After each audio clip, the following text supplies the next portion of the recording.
All right, we are on the fourth video in this series. And what we're going to talk about today, let's talk about email templates. Okay, they've been coming up throughout the course so far. You've already heard a little bit of maybe what an email template looks like when we do an opening of a file. We're going to get much more specific on that in this video, but let's talk about email templates in general. Then we're also going to talk about time blocking. As a transaction coordinator, you kind of want to have a plan for your week. What does your typical week look like? If we're being honest, there are plenty of transaction coordinators that may want to have an ideal week. They've actually planned out an ideal week, but what they really default to is they're just reactive every day, all day to whatever comes in. I just simply don't work that way. But here is where our biggest challenge is going to come in, from my opinion. As a newer transaction coordinator, you're not dealing with 30, 50, or 100 files simultaneously, and you have to figure out how to work efficiently with 30, 50, or 100 simultaneously. When you first get started, you may only be dealing with 1, 2, 3, 4, 5 files, maybe a dozen files at the most. And with that, you have more time available to you. Plain and simple. You have more time available to you than someone who's handling 30, 50, or 100. And because of that, you use your time differently. The way I look at it is rather than say I've only got 1 file, 12 files, 3 files, 5 files, I want to use my time exactly how I would do it if I had 50 or 100 files, because if I kind of do it just randomly, I check on things as I have time, I do things as I have time, and I'm not purposeful and specific about how I have managed my calendar throughout the week. By the time I do get enough volume and I am busy, I've now created habits. I don't even know how to move from one way of doing things to the most efficient way of doing things. So what I want to learn right up front, and that's what you're going to learn a little bit in this video, much more so in TC 201. TC 201, as far as our course goes, way, way, way deeper, like 9 hours worth of just systems and time blocking and task batching and everything. We're not going to talk for 9 hours right now. So I'm going to give you an overview of this to the best of my ability. That what do you want to take into consideration right up front? Don't try to learn this stuff later. Start doing it when you only have 1 transaction, 3 transactions. What does my time management look like? What do my email templates look like? What does task batching look like? So we're going to cover some of that today. And this one just hurts me. And the reason why is because I know that a lot of people, they will not do what they should do because, quite frankly, it's not a needed thing right now. And so they just don't do it. But by the time that they really need to be managing their calendar differently, they've already created such a habit, they just don't know how to make the transition. So please, please, please, please start as if you already had 50 to 100 files. I don't know how else to say it. I'm just telling you, this just tears at my heart like nobody's business. So here's what you've got. Again, you're always going to start is how do you find things? You can always go right back to the blog. Then from there, if you want a complete copy of the outline, it's right there, but it's 15 pages long. I don't like that personally, but if you do, go to that, print it out, and you can use that as your workbook, take notes on it, check off all your homework, all that kind of stuff. Then again, as I've mentioned before, we've broken that down into 4 separate outlines, which is the exact same outline as this full one, just broken down into smaller sections. That's the way I like to do it. So we are on the 3rd outline, and I'm going to try to knock this one out in one video. So this video may be 45 minutes, an hour, just like the last one. Okay. Now, here's what we've got. Quick reminder on this. And by the way, as you go through this outline, there's going to be everything that I covered there. Then when we're done with what I cover is going to be what your assigned homework is in little boxes that you can check off when you've got them done. So if you want to print these out or you want to do this electronically, you can go ahead and do that. Then we go through the next section. Again, what is my homework? Next section, what is my homework? And anything that you need actual links to for any resources I talk to, all of those links are right here in these sheets, and you'll see those very accessible and easy for you to access. So reminder, when we are going to go ahead and try to play transaction coordinator at the highest level, you need a bare minimum of 3 systems. I know I have beat this dead horse a lot. You need a minimum of these 3 systems. I always say I always have a couple systems in addition to that to help me to play this game at an even higher level, but bare minimum, you need these 3. You need a absolute dialed in transaction management system. Okay. Your task list, transaction summary sheets, all that kind of stuff. Okay. You need a transaction management system and a tool that helps you to manage your, I'd call it project management. Okay. But to manage all of your files. The job is not to learn how to go from contract to post-close. The job is, once you learn that, because you can do that after about 12 files, it's how do you now do that with 30 files simultaneously, 50 files simultaneously, 100 files simultaneously. Then you need a separate and very specific email management system. We're going to hit on some of those points. That's a lot of what we're dealing with in this particular video. The last thing is you need a very clearly defined communication relationship management system. And you've gotten examples on that in previous videos, and you'll get more later. So we won't be hitting on that real hard today, but a little bit. So let's talk about email templates. Before I even get into, and it's a little bit in the outline, we'll mention this, but let's just get this out of the way. A lot of new TCs are like, where can I get email templates? Where can I get email templates? Can I buy them? Will someone give them to me? Are they easy to find? Where are they? Can I go into any of the, say, Facebook groups? Where can I get email templates? I'm just telling you right now, I'm not giving you any email templates. Okay. Here's what it is I don't think you need email templates. Here's what I think you really need. If I give you email templates, you'll just use the email templates. What I'm going to give you today is a little bit different than that.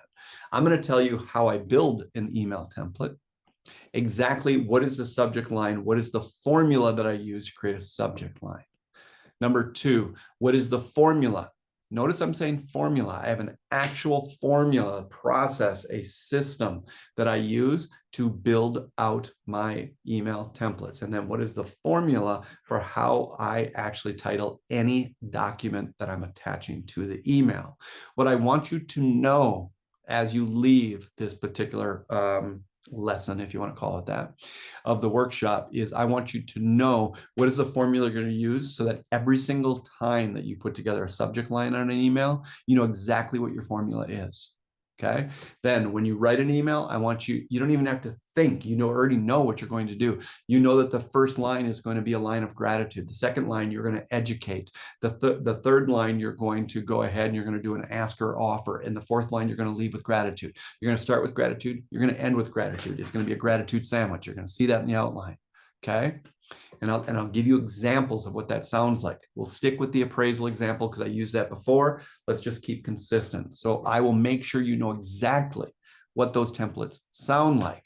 Now, here's the problem is if I give you an email template, you're just going to use it, but you won't study it. You're going to need to write more email templates as you go along. You can grab someone's email templates. I'm guaranteeing you're going to have to write more of them eventually, because things will change and the way you do business will change. And so you'll need to know how to write email templates. You don't write them by just going, what would sound good? What would sound good? That's not how you write, okay? Already have a template for yourself. What are the formulas that I use for subject line, formula that I use for the contents of the email, and formula that I write for the attachments? If you don't know those things, you're starting from a harder place. You're just trying to be a creative writer and write good emails. That's not how you do this. Systematize everything, even systematize how you write an email template.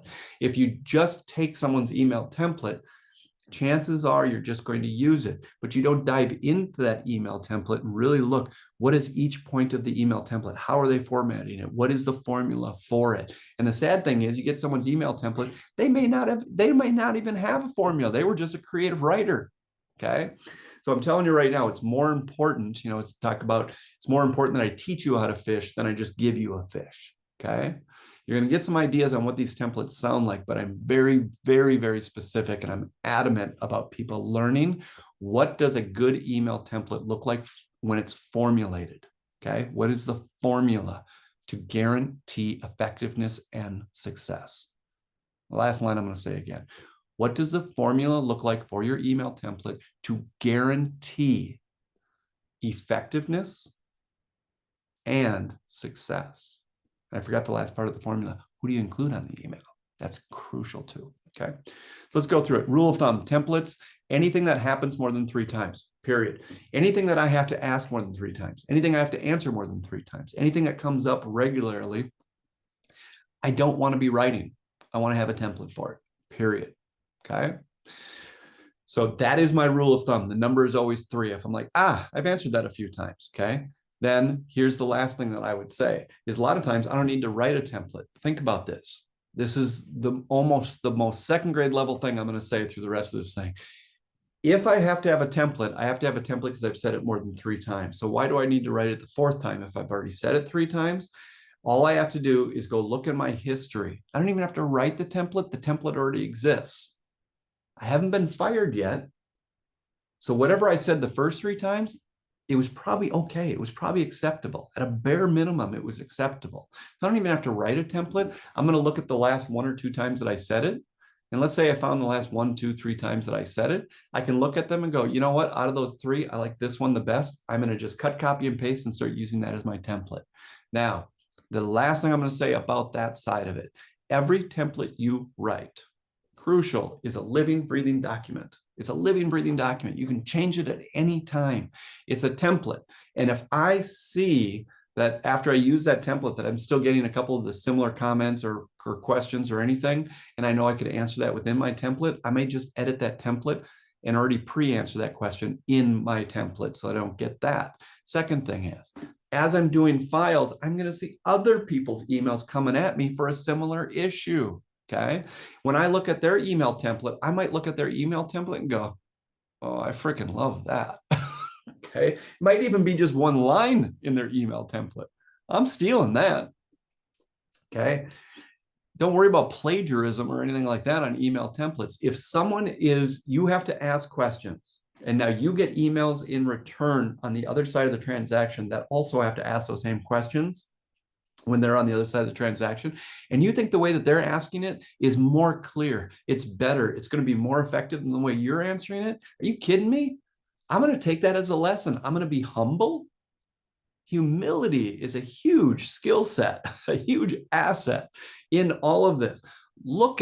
Don't just react all day long to these emails. Pay attention to the emails. I pay attention to the way they format it. I pay attention to the way they verbalize things. I pay attention to everything that they are doing. Why? Because I can still learn. Okay, so I've done thousands of transactions. That doesn't mean someone on the other side hasn't found a more compassionate way to say something, a more effective way to say something. I'm going to look at that. I'm going to learn from it. And my email template is never going to be finalized. Ever.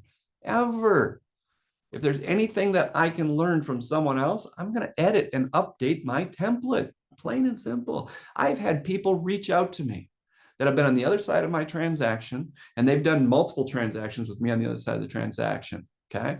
And they go, you know what? I just have to let you know. And I might not have met them, but years later, all of a sudden we're talking. I've literally had multiple of these conversations. They go, by the way, our team has done multiple transactions with you. And I'm just telling you right now, we always loved your emails so much. We sold so much out of those. I'm like, good, great. Okay, I'm not taking that personally. I don't care. Now, I've also received emails from my agents, and I mean this literally, okay? From my agents, and they will either send it to me, forward it to me, or they'll be at my office right now I'm working at home, but I was working in an office. They come by with their laptop and go, look at this email. You recognize anything? And it's an email from someone to them, and they even recognize, they're like, they stole your template. I've seen this so many times, not even funny, because we've closed so many deals together. And then they see someone else using my templates on them. And it's a gratitude sandwich. Okay. So anyways, just know there's nothing wrong with that. Okay.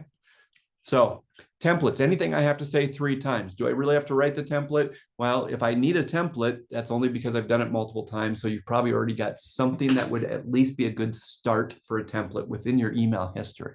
Okay. And it's good enough to start. Just start using it, the best version of that as a template. You didn't get fired for using it before or saying it before. Okay. So use it and assume it's a living, breathing document, constantly updated. Next thing, you will want email templates for processing and submitting a new file. We already talked about that. Some TCs will have 1, 2, or possibly 3 separate templates. We've already talked about that as well. It's our team, their team, and our client. And I apologize. I always forget if it's helpful to you guys to feel like someone's really talking to you to make this bigger. So I apologize. Okay, next. You will want to email templates for each of your key moments within your task. We're going to really get into that in a little bit. But think about this. You have a task list. Do I need an email template for every single task? Of course not. Okay. But there are things such as key moments and due dates. Key moments and due dates are the two I'm going to focus on for a minute. Okay. If there are key moments such as did the appraisal come in, add value with no work order, or scheduling closings, or, and I can go on and on and on with different things that you have email templates for. Email templates for opening files. Okay. Those are key moments, and there are due dates that are also going to be in your contract. So depending on the states, different states have different due dates. Where I may have one due date in one state is called a lender commitment, okay? Another due date in another state might be a clear to close date, okay? They're similar, they're not exactly the same, okay? But they're different due dates, but they're still due dates. And so we check on those. Now you'll find out a little bit later, when do I check on those? If the due date, making up a time right now, comes in on a Thursday, do I check in on a Thursday? Well, if I do, I should be fired. That's my personal opinion. Now, I had someone just a couple days ago say that they check on them always one day before. To me, I'm not saying that they should, but to me, if I check on it one day before, I still should be fired. Okay. That's just my personal opinion because that's not how I do it. That's too late. Why? Whenever you send an email, key point here, whenever you send an email, first thing you have to take into consideration. I mean, literally the first thing you have to take into consideration is not what you're saying, it's who are you saying it to? Who is your audience? That's a key phrase there. Who is your audience? Okay. So if I know who my audience is, not only does it change what I say, this is the part that I don't know that this next part is what every TC thinks, but it's been very valuable to me. It's not just about it changes what I says. It changes the timeline that I send it in. So if I am going to, my audience is an agent, is a lender, is a closer. I have to know who my audience is. And if you know who your audience is, you have to know what their average turn time, response time is to you. So if an agent emails me, they're going to get a response pretty shortly. Okay. Certainly within the same day, but probably within a half hour is pretty typical. Okay. Now, if I email an agent, a lender, or a closer, there's a good chance that my turn time, I may not get a reply that day. It might be a day to a day and a half before I get a reply. Now, some people are annoyed by that. I just accept it that is reality, okay? Their average turn time and response time is not as fast as mine. So with that, if their average turn time was even 1 business day, sending a request for an update on a due date the day before the due date does you almost no good because they're not even going to see it until we're already due or past due. Do you get that? Know who your audience is and know what their average turn time is. If my average turn time is 1 business day, I can't send it 1 business day ahead of the due date because then they may not even see it until the due date or after the due date. So I need to send it within the time frame of their average turn time, and it needs to be sent prior to whatever that timeline is. So how do I handle due dates? What I do, there are always 2 emails that go out for every due date. And you're going to see this a little later, but I'm hitting it right now because this is all relevant to one topic, okay? If I have due dates, here's how I do it. Every Monday, there's an email that goes out to every single one of my files that has any due dates that are coming due this week or next week. This is important. Now, your system has to be able to tell you, and your tool that you're using has to be able to tell you what due dates are coming up, okay? So we can talk about that later. But your tool should be able to tell you, what due dates do I have coming up this week? What due dates do I have coming up next week? Then what we do is we send out an email template and say, good day, one and all. Thanks for all your hard work and great communication. That's called gratitude. Second, educate. Notice down below here, gratitude, educate, ask, offer, gratitude. So what does that sound like on updates? Okay. Good day, one and all. Thanks so much for your hard work and great communication. And I literally don't care if in your head you're going, you all suck. None of you communicate at all. And I swear none of you are doing any work. Okay. That might be how you feel, but that's not what you say. Okay. So educate. What does educate sounds like? On said file, whatever it is it looks like we have a couple due dates that are coming due this week. And then I list what those due dates are. We have this due date is coming up and this due date is coming up. Ask or offer. Just wanted to touch base with everybody to see, is there anything that I can do before the end of business today to help ensure that we stay on track? Is there anything that you need from me or anybody else that is copied in on this email? Okay, that's always on Monday. Okay, then I put on there, and we have the following due dates that are coming up next week. So I'm asking and offering, I'm educating what due dates that we have coming up. I'm asking and offering if there's anything that they need help on to make sure that we stay on track on those. And then here are the ones that are coming up for next week. So I'm telling you right now, the ones that are coming up next week, so I'm actually asking a full week ahead. Now, the ones that are coming up this week, I'm probably a couple days ahead. But even the ones that I'm a couple days ahead, I would have sent this email last week that asked about the ones that are the following week. So the ones I'm asking about this week, this is the second ask. Okay. So it's gratitude, educate, and then ask or offer. Is there anything that anybody needs from me or anybody else that's copied in on this email to help ensure that we stay on track for any of the due dates that are coming due this week or next week? And then gratitude. Once again, just want to thank everyone for their hard work and communication. You guys are the best in the frickin' business. Okay. So that would be kind of the format of that email. Okay. Now, I call it a gratitude sandwich. Starts with gratitude, ends with gratitude. I have someone that edited a number of my videos and they had a graphic on the screen. I didn't put it there. I didn't even know that they did it until after it was published.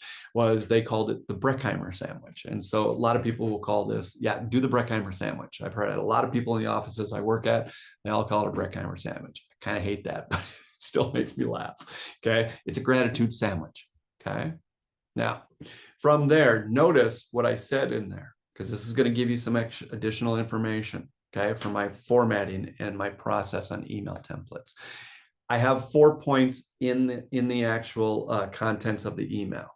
Now, you notice that one of those lines was, is there anything that anybody needs from me or anybody else that's copied in on this message? So every single one of these emails that I send for due dates, for update requests and everything. So if I'm asking for an update on appraisals, well, that's with the lender. I don't send an email to the lender. I send an email to everybody, all of the professionals. Both agents are copied in, the lender is copied in, title is copied in, everybody's copied in. Why? Because I want to be freakishly effective.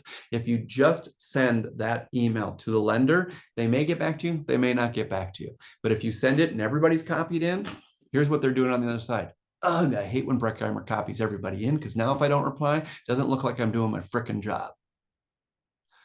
So what did I learn in 7th grade? 7th grade, peer pressure works. I'm putting everybody in front of the audience. You don't reply, everybody's going to know it. Everybody knows that you're not doing your job. Okay. I'm worried about being effective. So the first thing is I want to be effective. Second thing is I know this is after, even if they do give me an update, I still got to go tell everybody what that update was. This saves me time either way. Now, the last part of that is if I copy everybody in and they don't reply, I'm usually the nicest guy on the file. That's my goal. That's a legitimate goal that I have. I'm never the hardcore guy. I'm sugar. I'm the nicest one in the thread. Okay. But what I'm going to do is poke the bear. If we have one person in the transaction that's a hothead, if I copy everybody in and that lender doesn't reply, say in a day or two, I get a little bit of help and assistance from the other people that are copied in going, what the frick is going on? This lame transaction coordinator over here is copying all of us in and nobody's even replying. What is going on? That's great. If that helps get us and be more effective, great. Okay. I'll take that help from the guy. I'll poke the bear. Okay. So let's go through this. You're starting to get a little bit of my philosophy on these email templates. You get it? All of this matters. It's not about, don't you have a template for me? Everything that I'm saying, you could have a template and you don't think about all of these things. Okay. You need to think about, who am I sending it to? Okay. Well, what's their average turn time? Because I might have a template, but do I send that on the due date? Do I send it the day before? Okay. Well, I'm telling you, pay attention to who you're sending it to. What's their average turn time? So not only is the template important, but who your audience is, and then that will tell you when to send it. You got to look at what their turn time is, and you got to be a minimum a day before whatever their average turn time is. Minimum. Okay. If it's due and you're asking on due date, you should be fired. I should be fired. Okay. It's unacceptable from my point of view. Okay. And I might be a little opinionated. Okay. So the template, know who the audience is. I like to copy everybody in on it. That's my personal opinion. Why? Because I want to be freakishly effective. Go to the Facebook groups and see how many people complain regularly about, ugh, I just wish I could get people to reply to me. And if I actually reach out to them and talk to them and say, who are you emailing? I'm emailing the lender. Okay. Who do you have copied in on it? Nobody. It's a question for the lender. So I emailed the lender. I even called the lender. I'm so frustrated that they won't get back to me. You know, I don't tend to have that problem. Okay. I just don't. Okay. I literally use peer pressure just by putting everybody in front of an audience. Now, I'm not an idiot. If it's something truly, truly confidential and I need to reach out directly to one person, okay. I'm not an idiot. I will do what I need to do. But every time that I can copy people in, I will. Every time. Okay. So then from there, so that's the timeline, that's the audience. Then you know the contents of my email is based on gratitude, educate, ask, offer, and gratitude. Okay. Now let's go to the subject line. Subject line is, and it's very specific. I do street address, dash, seller, their last name, to, T-O, to the buyer, buyer's last name. Okay. And then whatever the actual subject is. So what would that look like? 123 Main Street North dash Johnson's to Nelson dash whatever the subject is. Why do I do that? Okay. If you have not been in real estate for very long or don't have a ton of experience with it, understand this. When people ask you about a file, there's usually 3 ways that they address the file. They may ask you, hey, by the way, what's going on with 123 Main Street? So they're asking you things based on the street address. The next one, hey, what's going on with the Johnsons? They're asking you by the seller's last name. Hey, what's going on with the Nelsons? They're asking you by the buyer's last name. So people, everybody's a little bit different. And so some people do everything by street address. Some do everything by their client's name or the seller's name or the buyer's name. Now, there's logic in that. Okay. If I'm a listing agent, I may have got a listing and it was a referral from someone. I don't really know these people. Okay. I haven't really gotten to know them. I haven't spent a bunch of time with them. It's not my third house that I'm selling with them. And their names may be the Johnsons. But right now, the biggest thing involved in that, because I don't know them and I don't have a relationship with them, is we are going to help them sell 123 Main Street. So my thought is I'm constantly calling this 123 Main Street. What's going on with 123 Main Street? Okay. Because I don't even know the Johnsons. Okay. I might have a bunch of files going on and I can't keep all the names straight, but for some reason I'm in real estate and I'm always thinking addresses. Now, let's say I'm a buyer's agent. I'm a buyer's agent and we're out looking at homes. And a lot of times when we look at homes with buyers is we may be doing this for weeks. We may be doing this for months looking for a right home. We may have put on 7 different offers and lost on every single one of them. Do you know what never exists is one consistent address? What does exist though? I'm working with those same people for months, weeks, whatever it is. And they're always the Nelsons or whatever their last name is. So once I'm in a file, and let's say we do find the Johnson's house and we put an offer on, we get it accepted, and our buyers are going to buy 123 Main Street. I typically am not logically thinking 123 Main Street. I'm thinking about the Nelsons because I've been working with the Nelsons for months. And so their name is top of mind because I use it all the time. So when I ask a file, I might be talking about the Nelsons. So now when I talk to let's just talk to the lender. The lender also, He doesn't have a house yet. He's pre-qualified them and has worked with these people for months. He's using the buyer's last name. The seller is using, now, if I've got a seller, last example I'll use, I've got a seller, and you know what? They're return customers of mine. I've worked with them a couple times. They've referred a number of people. I've also done their kids' homes, all that kind of stuff. I know them personally, so now I'm using their name. So sometimes people are going to use the address. Some people are going to use the buyer's last name, and some people are going to use the seller's last name. So when anybody says anything to me, remember the last video, you got to be able to find anything you're looking for in 30 seconds or less. 30 seconds or less. 30 seconds or less. So if I'm in my Gmail, there's a little search bar at the top. That's just as good as Google. Okay. It's made by the same company as, as Google. Okay. That search bar will help me find anything. So I can go up in that search bar and someone says, what's going on with the Johnsons? I don't know what file that is. So I'm just going to type in Johnsons and it's going to narrow everything down. I'm going to quickly be able to find that file in 30 seconds or less. Someone says, what's going on with 123 Main Street? I can quickly type that in. It'll narrow down all the thousands of emails I've got to just the ones that deal with 123 Main Street, what happens to be with the Johnsons and Nelsons. Do you notice that I had a formula for what I'm doing inside the email? 4 points: gratitude, educate, ask and offer, gratitude. Okay. Then I also have a formula for the subject line. Now, whatever that subject line is, okay, address, seller's name, buyer's name, and then dash whatever the actual title of the email is. I use then that same formula for anything that's attached. So we have files a lot of times, PDF files, contracts, whatever it is that we are attaching to emails. I use that same formula: address, seller's name to buyer's name, dash whatever type of document that it is. And that's the way that we save files. Now, when you do a search, remember that that search engine in Gmail searches subject line, searches the contents of the email, and it searches anything that is an attachment, how it's titled. So now I can find anything I want in 30 seconds or less. I don't need to have, if I have 100 files, 100 folders on the side of my Gmail, one for each address. Because if I just go up into the search engine and type 123 Main, it'll get rid of every email that's ever existed in my email that doesn't affiliate with what I just searched for. So now I've kind of got like a pseudo file of all the emails that I've done with that folder. Okay.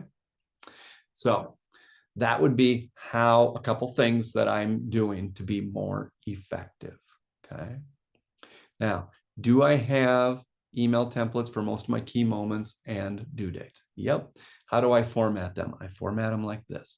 How do I address them? I address them like this. This is what the subject line looks like. When do I send them? And I think that's a part that a lot of TCs, they don't take into consideration. When do I send them? Depends on who the audience is and what their average turn time is. Okay. Do you see how all of this is formulated into my templates? If I just give you templates, have you thought through any of that? I'm unimpressed with people just grabbing templates. Okay. And you're going to see one more reason why I'm totally unimpressed with that, because my templates won't work for most people for a certain reason. You're going to see a little farther down. So I hope this helps.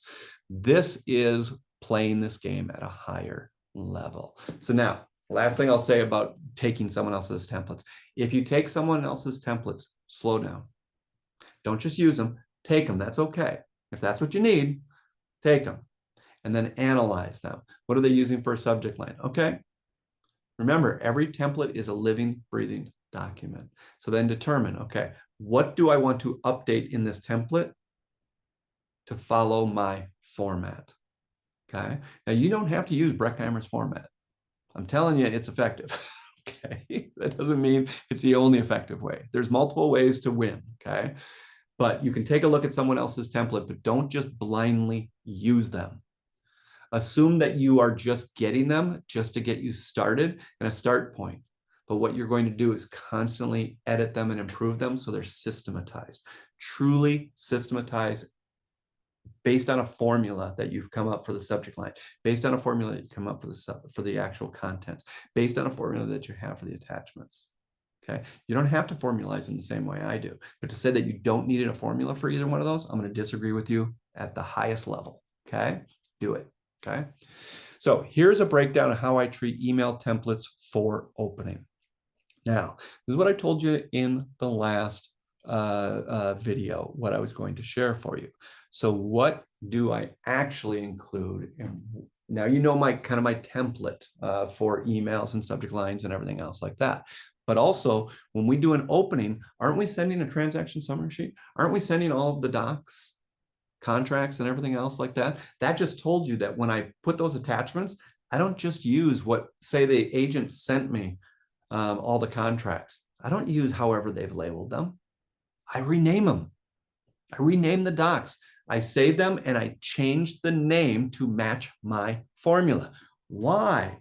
Because I want to be able to search and find them at any time. If anybody asks me 3-4 weeks into a transaction, hey, by the way, I know you sent me the contracts. I can't seem to find them. Can you find them? Now you're seeing how literal I meant what I said in the last video and this video about, can you find them in 30 seconds or less? I know for a fact I can, because I renamed them. So I renamed them so I can go up to the search and put 1, 2, 3 main or whatever it is, and everything will show up. When all those emails show up, you can just take a look at the side of the emails and you'll see a little paper clip with anything that has attached files on it. Okay. And based on my subject line would match what, okay, you get it. Okay. I can find anything, literally anything in 30 seconds or less while I'm on the phone in real time without being stressed about it. Because I already know that before I sent that out. So now you're seeing why I went through everything I just went through before I told you exactly what my intro email sounds like, because it's all formulated. Okay. So here's a breakdown of how I treat email templates for the opening process. First, I tend to have 3 templates. I already told you about that. Our team, their team, and our clients. Now, I broke that down. I'll make them bold if this is easier for you. Is our team. Who's on our team? Who's on their team? Okay. Now, the only change, and I did mention this in another video, so that's 3 separate templates. There are certain states where I don't have to hold back disclosing anything one side versus another. And so this would just be one email. I'll put all the professionals on one and the customers on another. But in most states, I like to break out our team, their team, and our client. Okay. So now why do I break it down that way also is because, as I told you, one of the first questions you're ever going to ask yourself when you're going to send an email is, who is my audience? Who is my audience? Who is my audience? Who is my audience? That's going to determine when I send it, how I send it, what I say, everything. Okay. What my language is. Next, I have TC'd across many states, and a number of them specifically do not like to share certain information. That's what I just said. That's why I break it down into our team and their team. So that's fine. Then I've worked with a few states where everything is basically shared. That's when I just do one professional versus one customer. So that's fine. Then in each email, I am attaching all appropriate documents and a copy of the transaction summary sheet. So I'm going to bold that for you. Transaction summary sheet and all appropriate documents. Okay.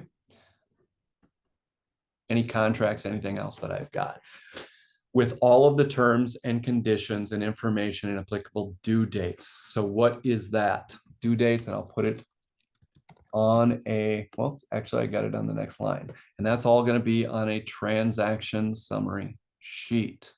Okay. So what am I attaching? All appropriate documents and a transaction summary sheet. Okay. Now, you may have to come up with your own transaction summary sheet, and I've given you a Google Drive where there's a bunch of examples, but you may also be working with a tool, as I've listed some here, open, close, A-frame, TC Docs, whatever it is, that they actually have built-in transaction summary sheets. Be very aware when you look at their transaction summary sheet tools, what fields do you want to have shown? Now, I've gone through that already in other videos and everything else like that, but there's one thing that I also like to do. A lot of times I have more fields there than we're actually going to use. So any fields that we're not going to use, okay, I actually make sure that those are removed from the transaction summary sheet. I don't want to have 20 fields and we use 12 of them, so 8 of them are blank. Okay, I want a nice clean presentation. So if you're using a tool that has a built-in transaction summary sheet, when you enter all of the information into your tool, It gives you an option to produce that.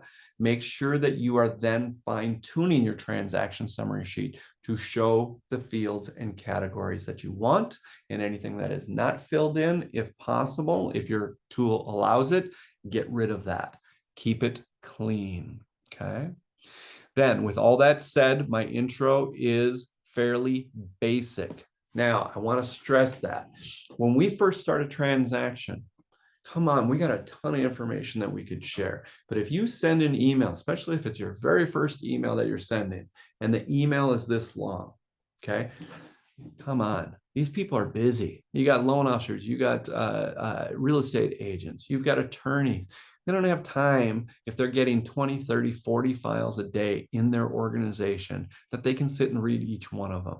Keep the email part basic and let them know who you are, where you stand in the organization, and what you have attached, okay?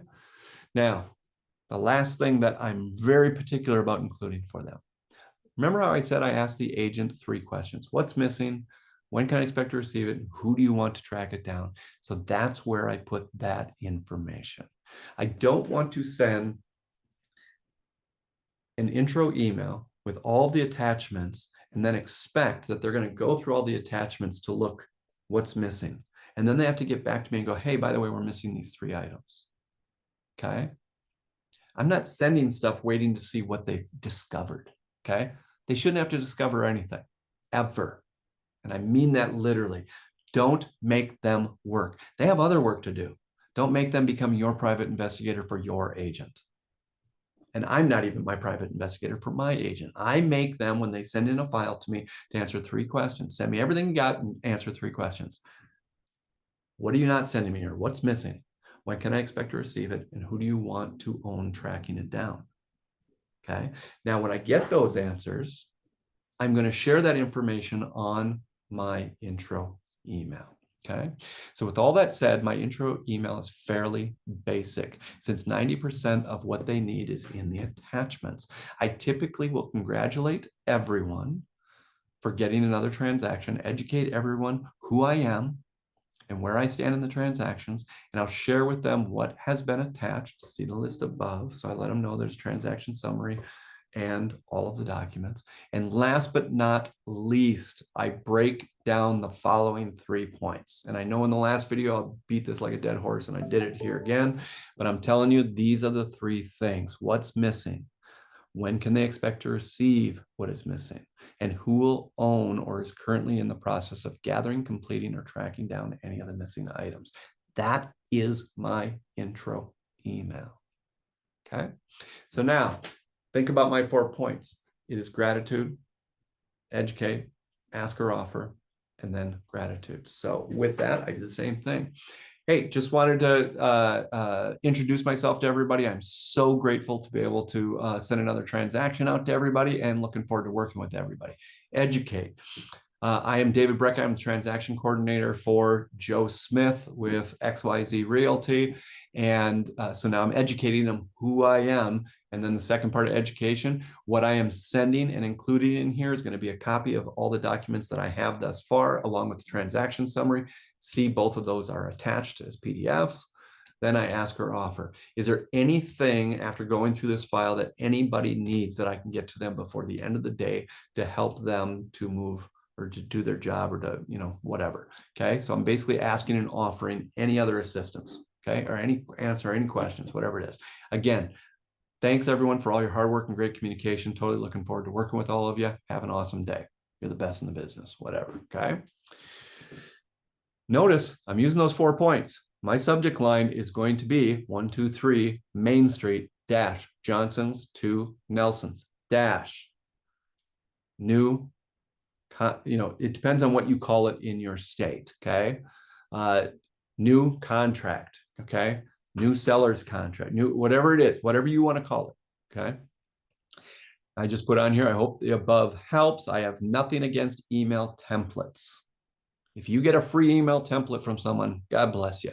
I'd rather see you, though, analyze it than I would see you use it. Okay. And then see what from it could you use that would work for you based on the formula that you're going to use to write your subject lines, write your contents of your email, and label every attachment, okay? So I'll try not to beat that dead horse no more times. Now, here we go. Here's your homework. Go back through your new task list and determine which tasks on your task list will require email templates and mark those for later exercise homework. So now, okay, we're talking about what email templates are. Then it's like, well, aren't you going to give me templates? Well, what do I even need templates for? Go back through your task list and use a little bit of common sense. Where do you need to check on things? Where do you need to ask things? And then I would start to highlight those. And you might end up having, I know some people that can get away with about 12 to 15 email total, 12 to 15 email templates, and that's how they do business. I have other people that will tell me they have 60 email templates, and I'm not exaggerating, okay? So go through your task list and start looking at where do I think I need email templates, okay? Then draft your intro. I'm just going to tell you, rather than trying to write 15, 20, or 60 email templates, just get your first opening email template written. That's your homework, okay? Now, trying to determine if we take a break right now, and I think we're going to, okay? We're going to take a break because I think that's enough about emails right now. But there's very specific things about time batching, time blocking, task batching, all of that type of stuff that I want to go over. And it does kind of relate to email templates.